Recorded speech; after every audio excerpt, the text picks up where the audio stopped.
Okay, what is up? What is up, guys? So, super happy to get into this.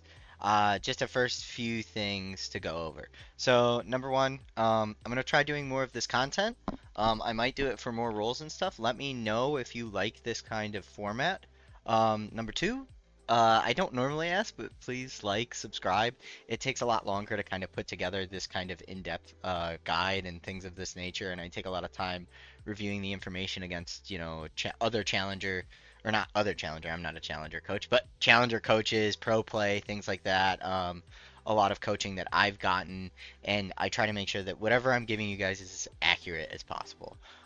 So please like, subscribe, comment. I know I don't normally ask, but doing, full-time job and then trying to do this on the side and then coaching for free and everything to try and kind of grow the following and get it to where I'd like it to be.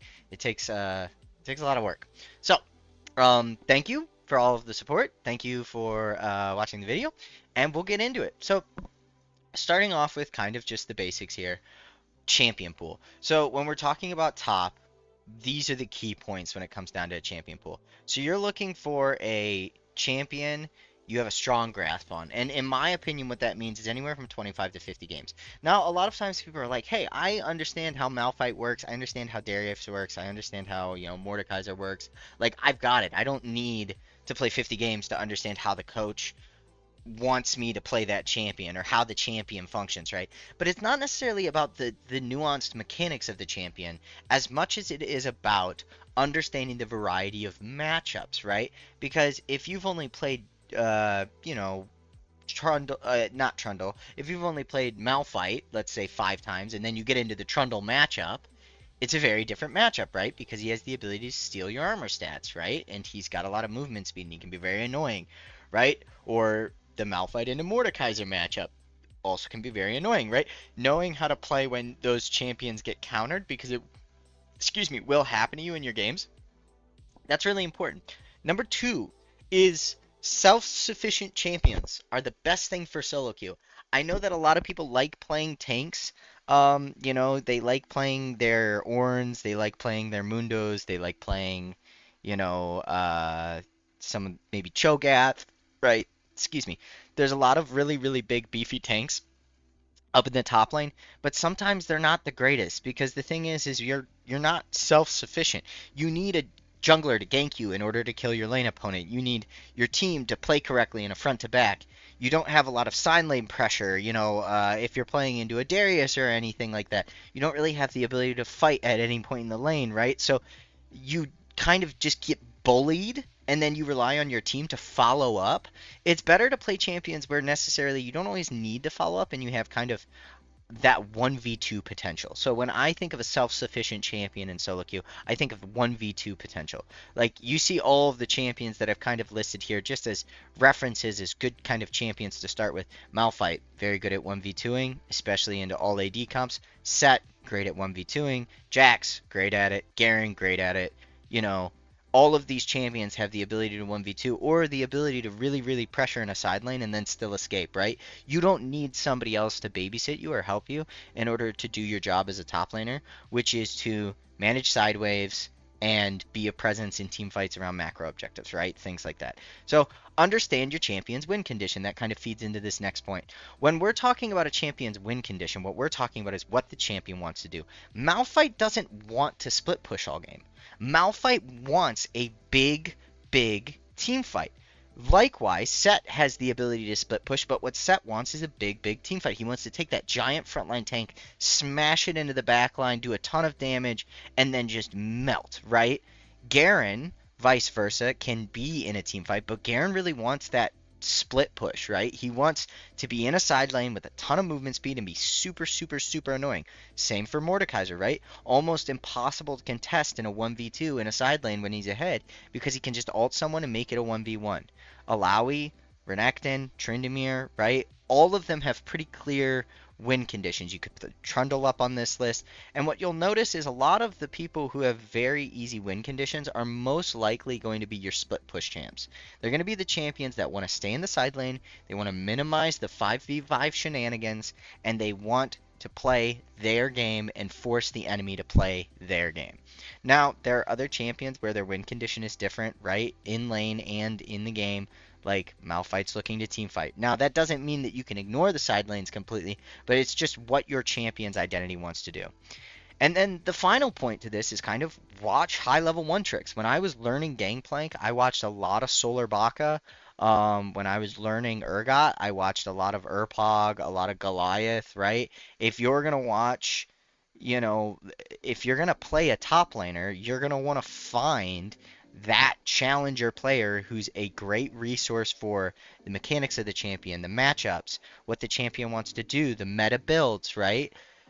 Solo Renekton for Renekton, right? There are tons of people out there who are phenomenal, phenomenal one tricks and have tons of free content out there as a point of reference. Find those people, watch their VODs, analyze why they do what they do, and kind of use that as your starting point to start learning your champions and grow your champion pool. I recommend sticking to 1 to 3 champions. I think it's nice to have like a neutralizer, like a Malphite, Tahm Kench, something that's really annoying. It's nice to have a bruiser, something like a Jax, like a Darius that's going to be aggressive, and then something that does AP. Usually like a Mord, maybe a Gwen. There are lots of options out there, but just kind of have a spread of champions so that you have a flexible champion pool that you feel comfortable with. That's going to be the first thing to get down in order to climb is really sticking to 1 to 3 champions. I know a lot of people don't like to, but I guarantee as you climb higher, it's not going to matter if you counterpick somebody. If you counterpick them and they're a one trick and they've played that counter matchup 50 times, you're going to be holding up your hands at 10 minutes asking how this champion's supposed to counter that champion, but you got smashed in lane because that one trick has played the matchup 50 times and you're just trying to pull it out with no practice, right? So, food for thought, I recommend a standard champion pool. So, we'll move on to the next point. The next thing we're going to look at is wave management. Now, when we talk about wave management, this is probably one of the most important things when it comes to top lane. When we're talking about wave management, the reason why this is important is because levels, items, plates, priority for void grubs, all of those things come from managing your wave correctly. So we'll talk about a couple of the key things that I think you need to develop and learn how to do when you're doing wave management. So second wave crash is usually to spike level 2 because on the second wave that's when you get level 2, right? And at level 2 you can look for an all-in heavy aggressive trade because you have your second ability before your opponent. You also have a bunch of armor, MR, health, damage. Your stats just increase exponentially when you hit that level 2. You look for a good trade there. Crashing fast on level 2 if you have priority level 1 and they can't match you is a nice little thing to do if you're really looking to have that third wave bounce back to you and you want to avoid getting ganked early. So if you think that there's a jungler like a Xin Zhao or a Jarvan or there are a lot of junglers that can gank level 3 that you think they're going to start topside and you think that they're going to go, Raptors to Wolf, Raptors red to Krugs, and then they're going to gank you really early because you saw them on a ward, or you just think that's how the enemy team's going to play. This can be a nice way to kind of save yourself without having to completely give up priority. It's also nice because when that wave rebounds back out, it sets up a nice timer for your jungler if they're pathing bot to top to set up a gank.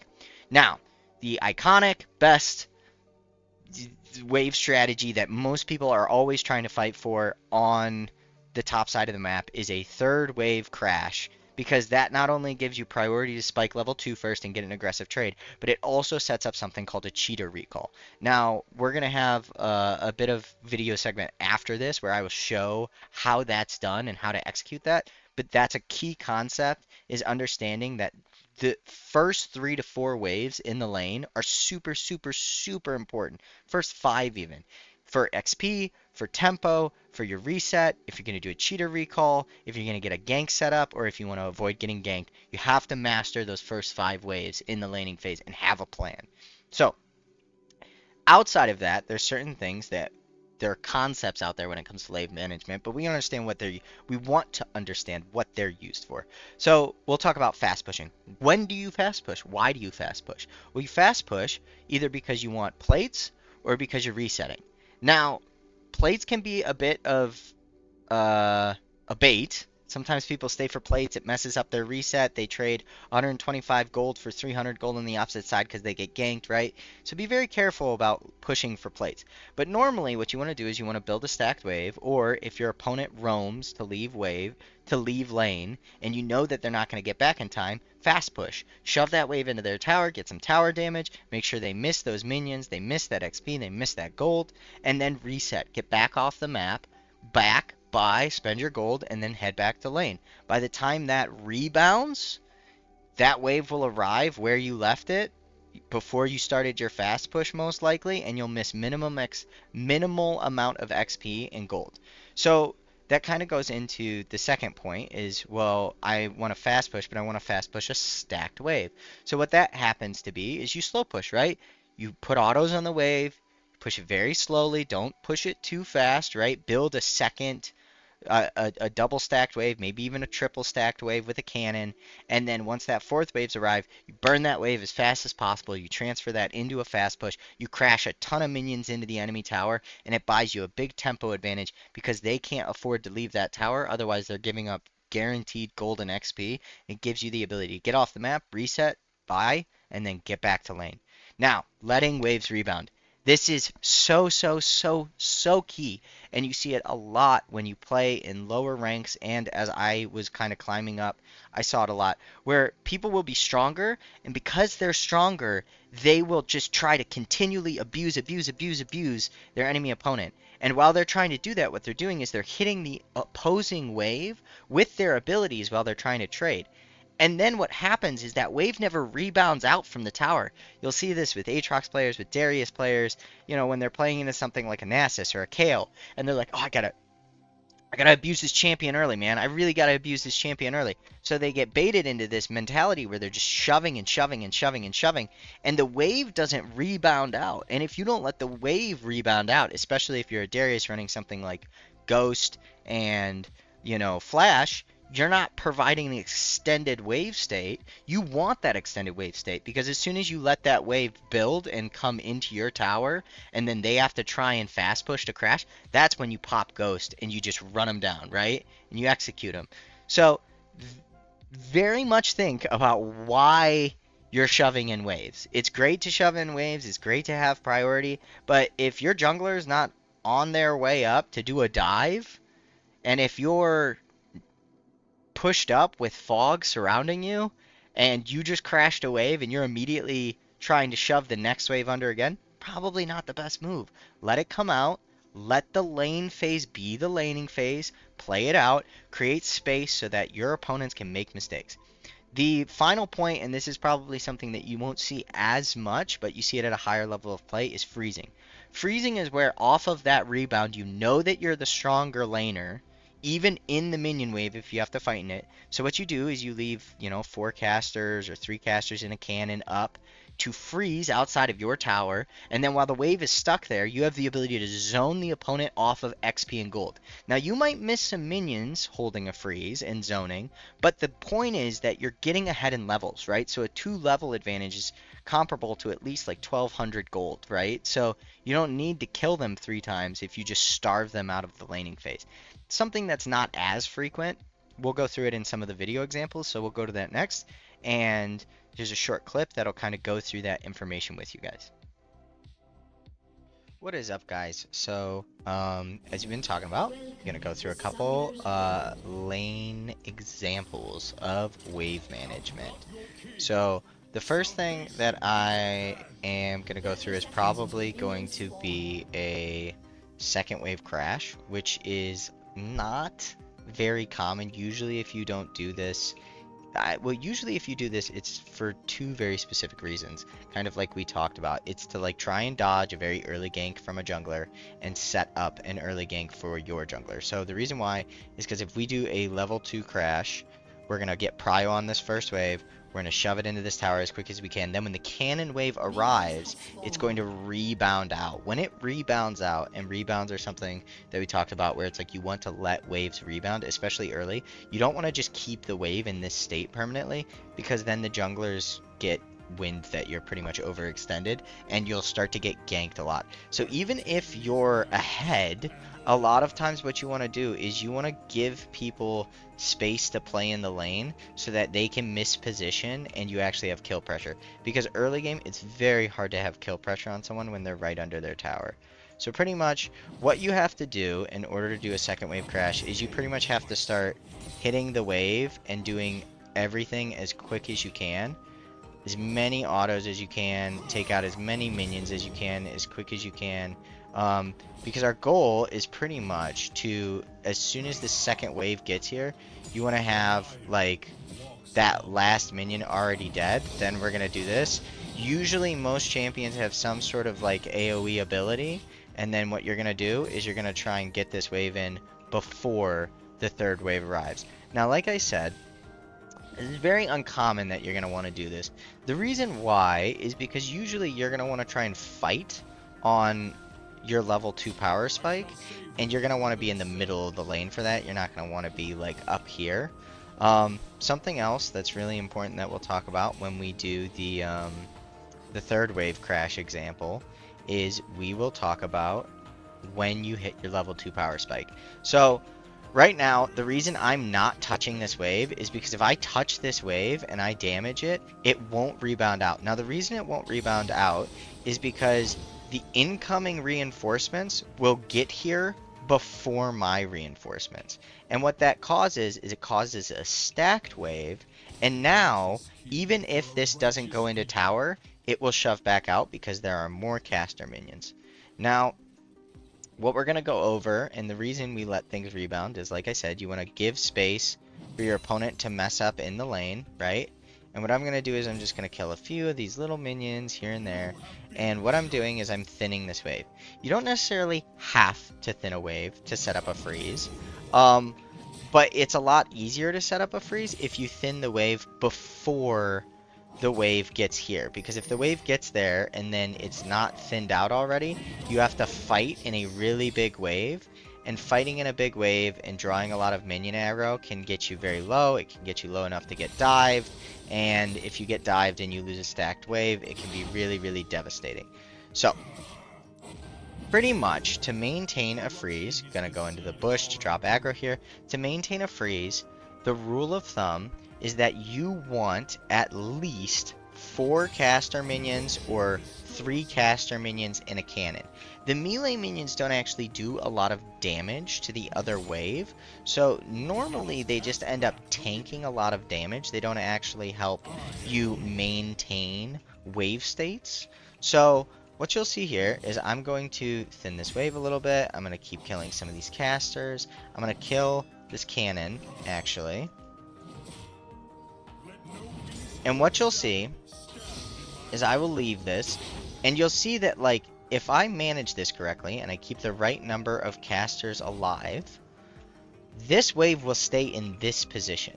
Now, this doesn't seem like a very big deal, but over the course of several minutes, especially if you know that you have a jungler who's coming top, and you can just keep this wave here, drop into this bush, drop aggro, and then keep these minions here, this is a very uncomfortable spot for an opponent to play in. If someone was doing this to you and you had to play up in this extended lane state this entire time, it becomes really, really difficult.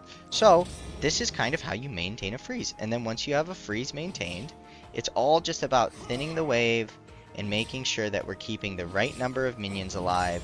And by keeping the right number of minions alive, as you can see, the incoming wave comes in, and the wave stays right in this position. Great for setting up ganks, great for zoning your opponent off of XP and gold, and great for playing safe under tower. If they don't punish you by thinning the wave and maintaining the minion count, you can keep a freeze going pretty much indefinitely.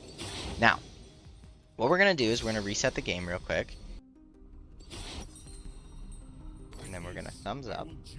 So here in this example, what we're going to do is we're going to go over the third wave crash. Now, like we talked about with the level 2, it happens, so your level 2 happens on the second wave. So when the first wave has died, And then that first melee minion that dies in the second wave happens in solo lanes. That is when you hit your level 2 spike.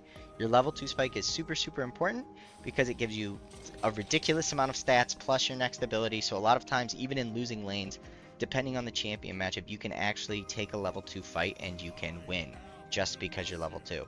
So the trick to a third wave crash, and what messes up a lot of people when they're trying to do a third wave crash, is two things. One, if your opponent is autoing the wave, you want to match them auto for auto pretty much. Because if you don't match the damage they're putting onto your wave with the damage you're putting onto their wave, then a lot of times you will lose the push advantage. Now, if you do that or you trade with them, you can always drop aggro via going in a bush so the minions start aggroing back onto the wave. You don't want to keep the minions aggroed on you for too long because you don't want to take too much damage, but it does actually increase how fast the wave pushes. But like we were talking about, sometimes that can be a problem because we don't want to push too fast. So with that, we're going to go through a third wave crash now. Now the trick to the third wave crash is we want to crash exactly when the third wave gets in, and we want to burn the third wave as quick as possible to get the cannon to crash into tower and give us a reset timer to do a cheater recall. Now, a lot of times what that means is that you actually want to push really, really slowly in these first two waves. And what I mean by that is, like, quite literally, you want to make sure that these minions take as much damage as possible before you last hit. You do not want to early pull the trigger on this. So, right now, the minions are pushing second wave, right? We might miss a few minions here and there, but that's okay. We just need to make sure that we're getting enough of the minions that we execute this correctly. So you see now, we've got one minion left, pretty much as the third wave is arriving. This third wave is going to arrive here. This is a bit of an awkward spot, right? And what we want to do now is we want to just try and burn this wave as quick as possible. This isn't the prettiest third wave crash because I frankly don't play a lot of Garen, you know, but we're just trying to get this under. Now, ideally, once we've gotten that cannon wave under, we're going to back here. Now, the reason this is good for us, imagine there's no enemy champion here being annoying, right? Is we can back and you can buy a longsword or whatever else on a cheater recall, and then by the time you get back to lane, you will have missed almost no minions in XP or gold. I'll show you how this works. So I'm walking back to lane right now, right? There's probably an enemy champion who's beating up this wave a little bit, right? They're probably being a little annoying. They've probably collected a few minions. It's probably pushing a little bit faster than this. But by the time I get back to lane here, I have a longsword advantage, and I've only missed one minion worth of XP. And now we can set up thinning the wave, and then once we thin the wave, we can set up a freeze.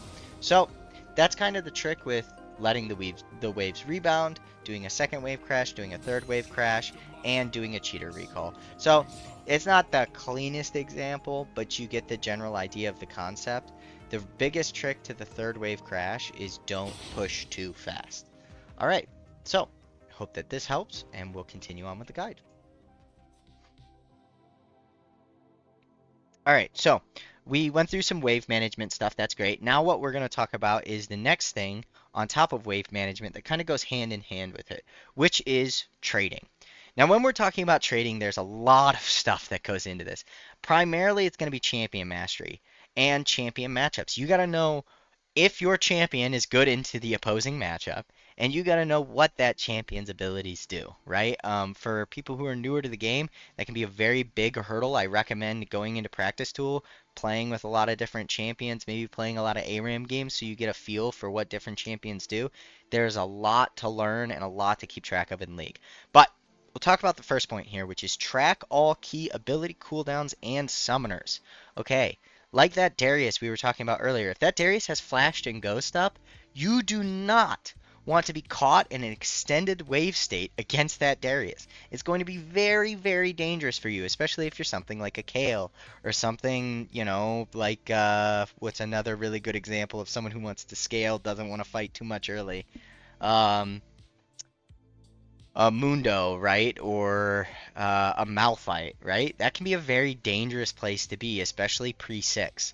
Now, while we're talking about that, the other thing that we're talking about when we talk about key cooldowns, it's not just Flash and Ghost and Ignite, right? Those are all combo things, but it's also the runes. The runes are key. I mean, bone plating alone will block up to 100 damage early, depending on what's going on, and that's a lot of damage. So when you want to poke, you want to get the bone plating out before you try and initiate an all in. If someone's got Conqueror, you need to be very mindful of if you want to take an extended fight against that person, because once that Conqueror stacks up, there's a lot of added stats that are going to make it really difficult, right? Pay attention. Are they procking, are they not procking grasp, but are they autoing the wave so that they can get their grasp up? And then they're going to look for a quick trade on you, like a Fiora. Trade while the grasp is not up, right? When they're still trying to auto the wave, right?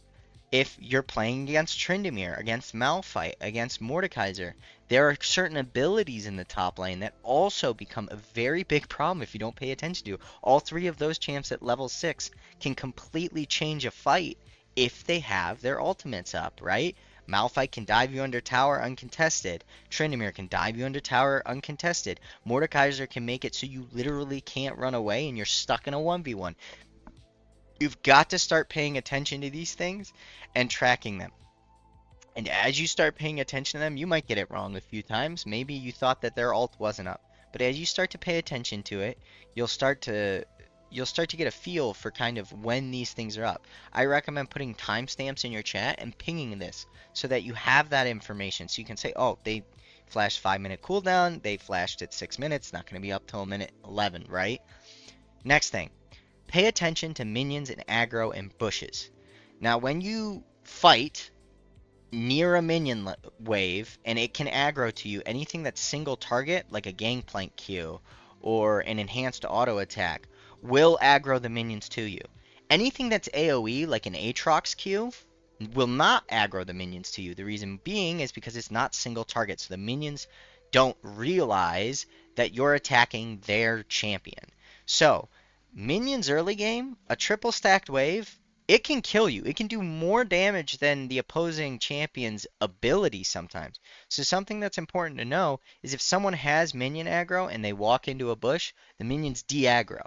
Now, if that bush is warded and they walk into that bush, the minions continue to aggro. This can be very important because in certain skirmishes, if you have your ward up, or if you need to drop aggro as a ranged champion because you're harassing, having that bush control towards the top of the lane can make a very big difference on actually winning these trades. So pay attention to those minions. They are very important and they can do a lot of damage early game. Look for high value spells. We talked about this somewhat in the wave management section, I believe, but we'll talk about it in the examples that are coming up.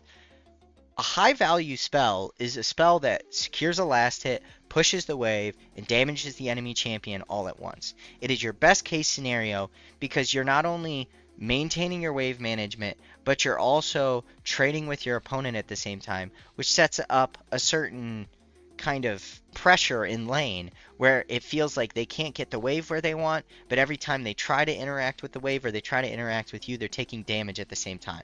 It creates a very big mental edge, and as you practice it, it just makes you really, really oppressive and good at laning. Now, leaving space to punish on last hits and bad positioning. This is huge. This is exactly what we were talking about earlier when we were talking about that Darius, who's just shoving the wave and then never letting it rebound. He's not leaving space to actually punish his lane opponent because he's so dead set on keeping them under tower. You want them to come out. You want to create that space. You want to maybe let them get a few last hits. You want to back off a little bit. And then when that cannon starts to get low and you know they're going to go up for that cannon minion, you know they want to last hit it, that's when you strike. That's when you take a big trade. That's when you kill them, right? If you don't leave any space to breathe in top lane, then people will sit under tower, scale for free, and then you'll get ganked 3 times, and you'll blink, and it'll be 15 minutes, and you'll be like, how did I lose this lane? I was so much stronger the whole time. And it's like, you were so much stronger, but you never took your foot off the gas. You never let the lane phase play out to your advantage. You just tried to push too aggressively, and you didn't leave space to punish your opponent. So, With that, we'll go into a couple little examples here in this video section, going over some of the trades that we talked about, high value trades, minion aggro, things of that nature, and then we will keep going on. Okay, so this video is going to be specifically what we were talking about with trading and what that looks like. So specifically, like me as playing Urgot, when we're talking about tracking key ability cooldowns and summoners, like in this instance, I have Ignite and I have E, right? And I have Flash.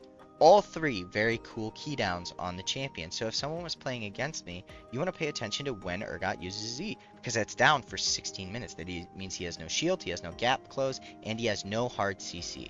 My Flash, if that's down for 5 minutes, changes how you space, because now you know that when you're low, I can't flash E onto you, right? Likewise, if I'm running Ignite, having Ignite means that you don't want to fight me because I have Ignite up. Same thing with PTA. If my PTA is down, right, it's on a 6-second cooldown. So if you're taking short trades and I don't proc PTA, you're going to want to back off. Don't let me proc it, right? Key things like this. Things like Grasp, things like Flash, things like Ignite, you want to pay attention to. Now, specifically what I'm going to show you guys here is the concept of a high value spell. Now, when we talk about high value spells, what that means is that if my goal is to push here, what I want is I want to hit minions, push the wave, secure last hits, and kill my opponent all at the same time. So this is a concept that is executed right there. So you see I got all 3 minions, and I got damage, and I got everything I wanted, right? So my spell not only secured me to the last hits, gave me damage on my opponent, but it also helps me shove the wave, right? So it's kind of like a 3-pronged thing. Sometimes people get so focused on fighting that they don't pay attention to what their abilities are doing to the lane, and that's an important thing to realize when you're trading. Likewise, if this person was level 1 right now and they walked up to last hit, I'm level 2, so I can take an aggressive trade onto them and win it 100% without any contest because I have a level advantage. Now, the other thing that we were talking about specifically, right, is we were talking about summoner spells, right? So if I'm back here and you're already low because you took 2 bad trades, you might think that this spacing is appropriate, right? But the truth is that the spacing isn't appropriate because I have my Flash up, right? So these are things to be mindful of. People think that like when they push all the way up to here, and then there's a Darius with Ghost that like, oh, I'm fine. You're not, because Darius has Ghost. So if you don't win against Darius in that 1v1, he's going to pop Ghost, he's going to run you down in the extended wave state, and you're going to die, right? So you're not tracking that key cooldown. So for example, if I'm here, right, you're not actually safe, because I can go in from a longer distance, right? So you have to space with that in mind. Now, for example, let's say that I don't have my Flash up, I don't have my Ignite up and everything else, and I want to kill this person, right? I want to kill this person on this wave. So I'm walking all the way up like this. I'm just running at him, I'm running at him, but they're full health, right? I'm not even going to get a chance to auto them, because what's happening is I'm running them off of the wave. So like if I'm here and I want to punish someone on this cannon, I should stand back here and Q at max range. I want to give them space. I want to give them space to breathe so that they actually come up and start trying to do stuff, right? If they're out here, right, I can punish. But if I move up to here and I get way too aggressive, right, I'm not giving space enough for me to punish them, but more importantly, I'm giving an opportunity for me to misplay, right? I could auto and take a tower shot like that, or if I'm all the way back here, I might be trying to punish them so hard that I've pretty much cut off all escape route if I get ganked. Now, that would be worst case scenario, obviously, but you get the idea when we're talking about giving space for your enemy to play so that you can punish them by bad positioning and punish them when they go for last hits. Now, it's very basic. I have a lot of Urgot gameplay on my channel, so you guys may have seen me kind of already use a lot of this stuff in that gameplay. But this is just kind of a quick synapse of things to look out for. If you're Darius, right, E is a key cooldown. If you're, Mordekaiser and you have Ghost, being in an extended lane state is really good for you. Let that rebound come out. Use your key cooldowns to win the lane. If you're playing against those champions, pay attention to those summoners. Pay attention to your position in lane, your spacing. You may not be as safe as you think you are. All right, so that's kind of the examples for the trading section. A lot smaller than the wave management section. All right, so now we're going to talk about the phases of the game in top lane. And this is very important because I'm using Darius and I'm using Kayle here as an example because they're pretty easy to understand. So know your level and item spikes, right?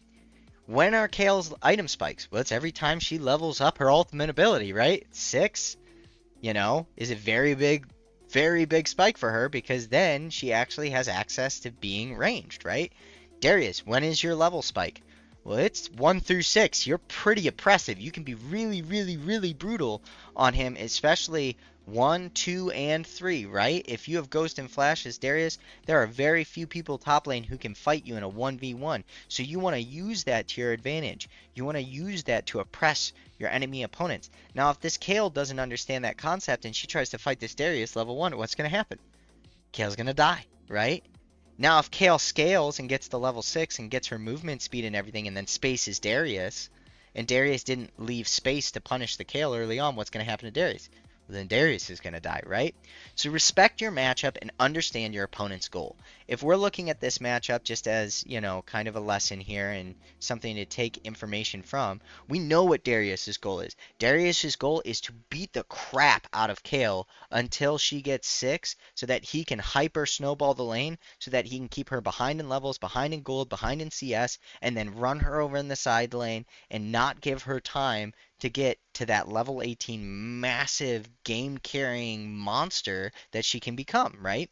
Likewise, what is Kayle's goal? Kayle's goal is to play it safe, play intelligently, manage the waves, pay attention to the junglers, don't get dived, don't get overextended, get as much XP and gold as possible, hit your level spikes, and then start spacing and oppressing the Darius with very, very intelligent spaced harass, right?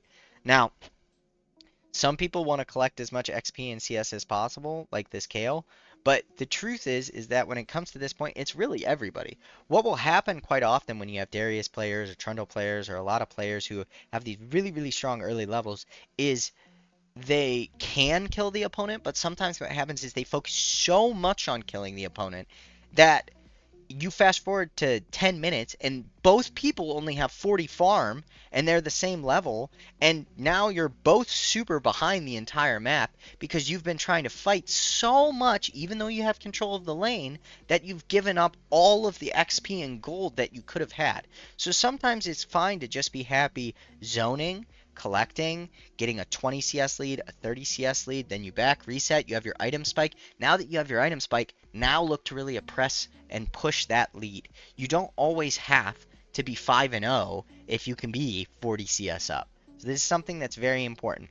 Early game is about controlled, tactical, planned playing. And whoever executes their plan better normally ends up winning the lane.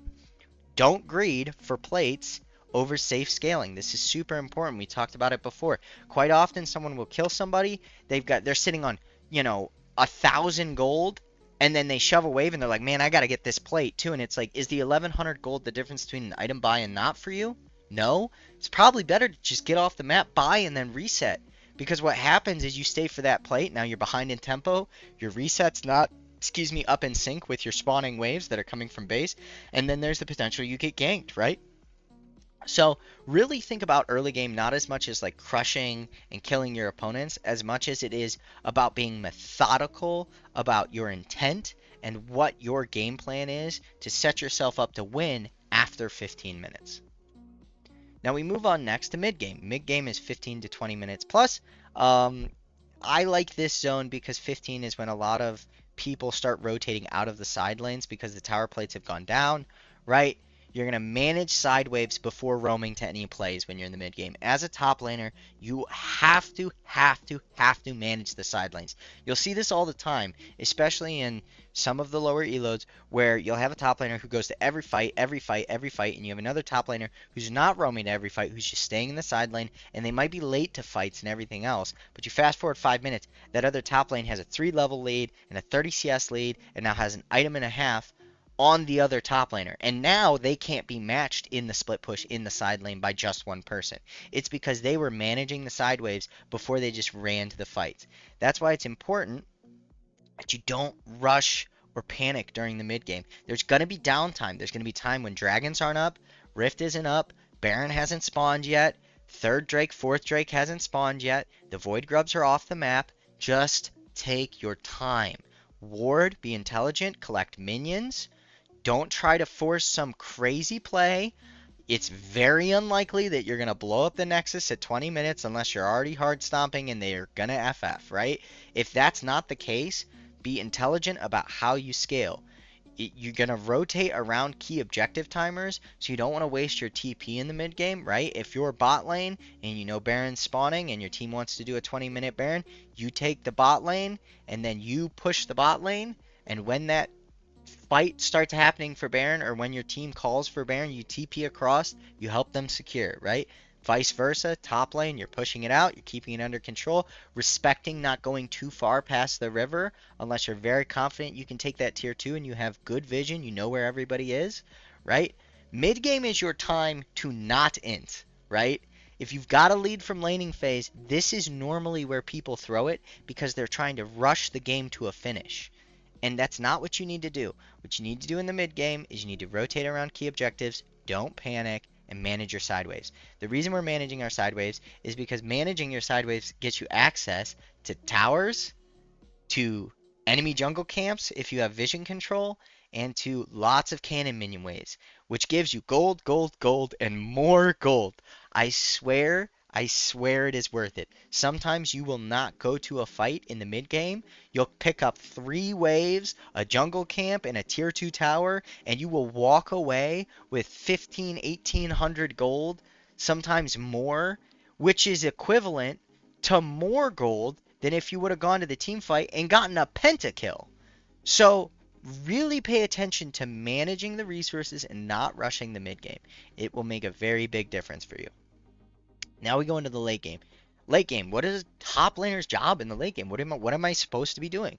So as a top laner, what you're gonna do is your job is to cross map, but the side lane belongs to the strongest side laner. So let's say that you want to cross map, but you're a Malphite, but you have a Yone on your team who is, or maybe not a Yone. What's a good example of a mid laner who's just ridiculous? Maybe you have an Irelia mid, and that Irelia mid is 15-0. You don't need to be in the side lane. The 15-0 Irelia needs to be in the side lane. She takes the side lane. She's the strongest side laner. She takes the side lane. And it's cross map. And it's cross map to whatever primary objective is spawning. So if Baron is spawning, Irelia should be bot in that instance. If Elder Dragon is spawning, then Irelia should be top in that instance. That applies for third Drakes, fourth Drakes, Baron buff. Normally those are the key objectives, the neutral objectives you're trying to play around in the late game. Now, once again, don't waste your TP. Unless you're TPing to a fight where you think you can kill 2-3 people and then you can immediately transfer that into a neutral objective or a tier 2 tower, it's not worth it. It's a fairly long cooldown, and you want to make sure that you have that so that you don't lose out on those big fights later in the game. Now, controlling jungle vision and respecting fog while splitting is huge. It is quite often that I'm sure you guys have experienced it as top laners, or you've seen other top laners do it in your games, where they push way too far out into fog. They get picked by 4 people. Now your team is in a 4v5 situation. You lose Baron, you lose Elder, whatever else, and then the chat blows up with everybody blaming each other. And the reason why is because you didn't control the jungle vision. Ward at the intersections. If your plan is to go out and split push deep, buy a pink when you leave base. Make sure you have your wards up. Make sure you get a ward in river. And then if you don't know where people are, don't overextend. Wherever you've been already is probably safe. Where you haven't been is unknown territory. So if I go past the river, right? And nothing's happened, I'm assuming everything behind me at that point is probably safe. So if I don't want to push up too fast, maybe there's a wave, I want to go get it, but I don't know where anybody is, I can go back to that mid bush top lane and or the bushes that are at the top of top lane, right? That we already pushed past. I can go back there and sit. Just sit 5-10 seconds, not gonna hurt anything. Let's see if anybody shows up. Let's see what kind of information we can get. Don't rush the game. Being covered and being hidden in fog creates a lot of pressure on the enemy team. So, the other point to late game, probably one of the key important points that a lot of people fight over. Fourth drag, Baron, and Elder fights win games. You need to be there. You need to be there. Chances are, if you give up fourth drag or a Baron or an Elder so that you can get a tier 2 or a tier 3, even if you get a tier 2, a tier 3, and an inhibitor, if it's a 5v5 situation, if all of your teammates are up, you need to be there for that fight. Because the teams that get fourth drag, Baron, and Elder normally win the game. Normally. Statistically, it is more likely, alright? So you need to be there for those. So either push out a side lane so someone has to respond and then roam there with a tempo advantage, or make sure your TP is up so you can TP to be there. Now, there are instances, there are exceptions to these rules, like if 3 of your teammates already died, right, by Baron, obviously we're not going to TP top at that point to try and to 2v5 at the Baron pit, right? Not unless you're like 20-0 and just the greatest league player to ever exist, right? At that point, then you're going to take the tier 2, the tier 3, the inhibitor, and you're going to make the best of a bad situation. But this is why we have to remember to manage side lanes. I know I put this in a lot of slides, but it really is key. It is massive to being a good top laner and correcting as much gold and as much XP as possible so that you can be that big beefy juggernaut who helps your team secure the victory by creating cross-map pressure. Alright, so I'm going to move on here, and this will be one of the last things that we cover, but it's pretty much how to build. So builds are not the key element that is going to win you the game, either top lane or in League of Legends in general, okay?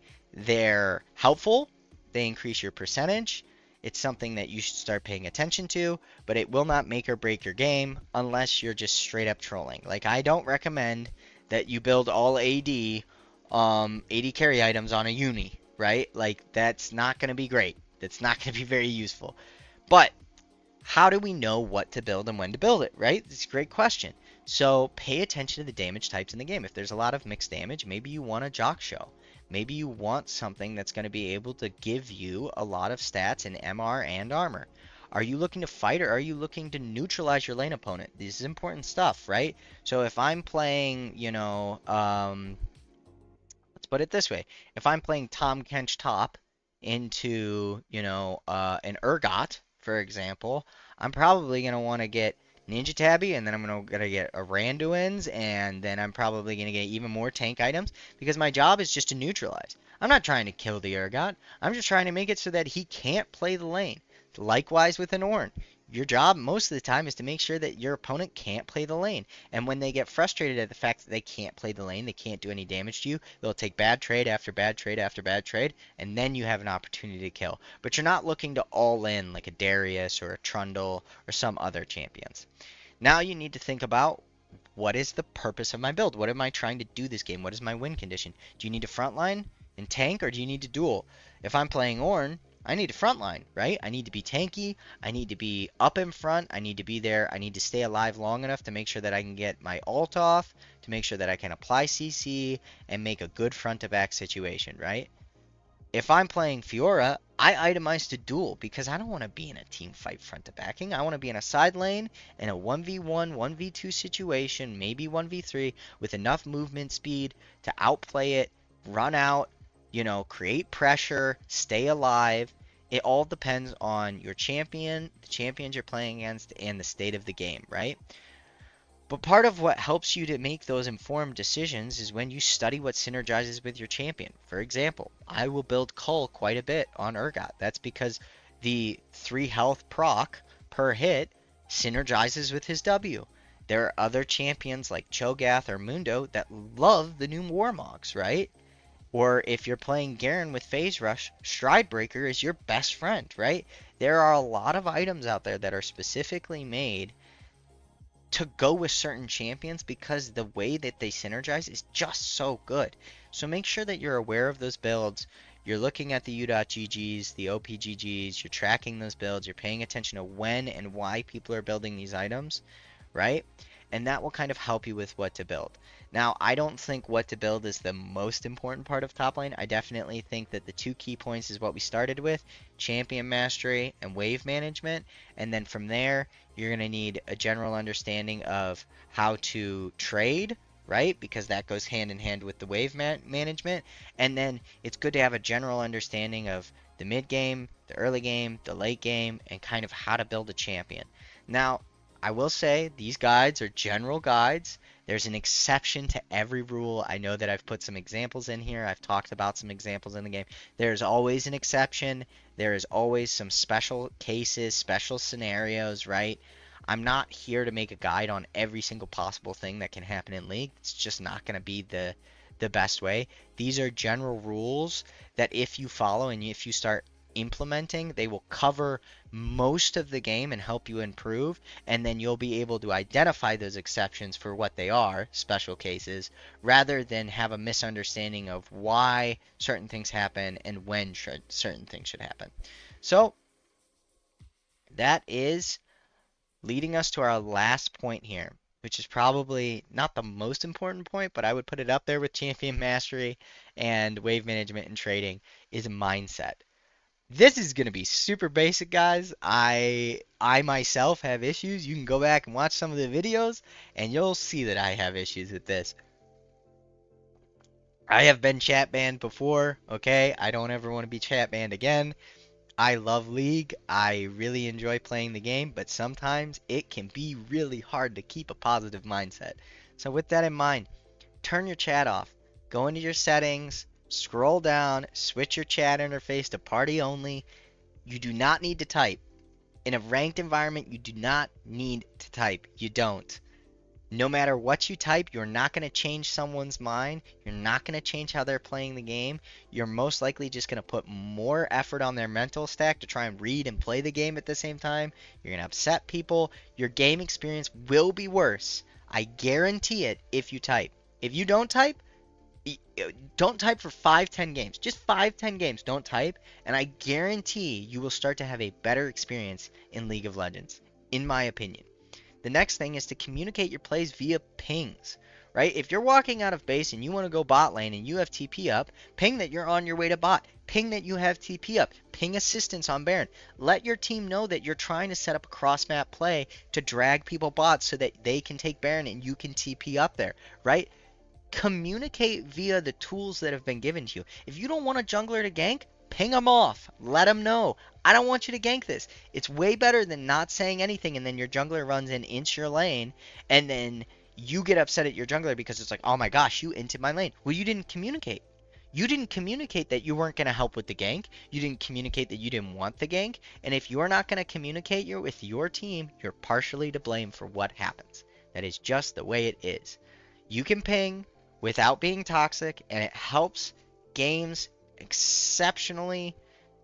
Well, I won't say exceptionally, but it makes an extraordinary impact on the quality of gameplay sometimes when people just know what you want to do and they can plan around what you want. The biggest thing with mindset, though, and this is something that's greatly helped me this year with my own climb, is just take your time to focus on your own gameplay and your own improvement. It's not about what everybody else is doing, okay? Treat League like a 1v9 game. Unless you're in a Discord call, excuse me, with your 5 friends and you're having fun and you're trying to ARAM it, or you're all trying to death stack a bush, or you're just gonna goofball dive like top lane at 10 minutes with 5 people, right?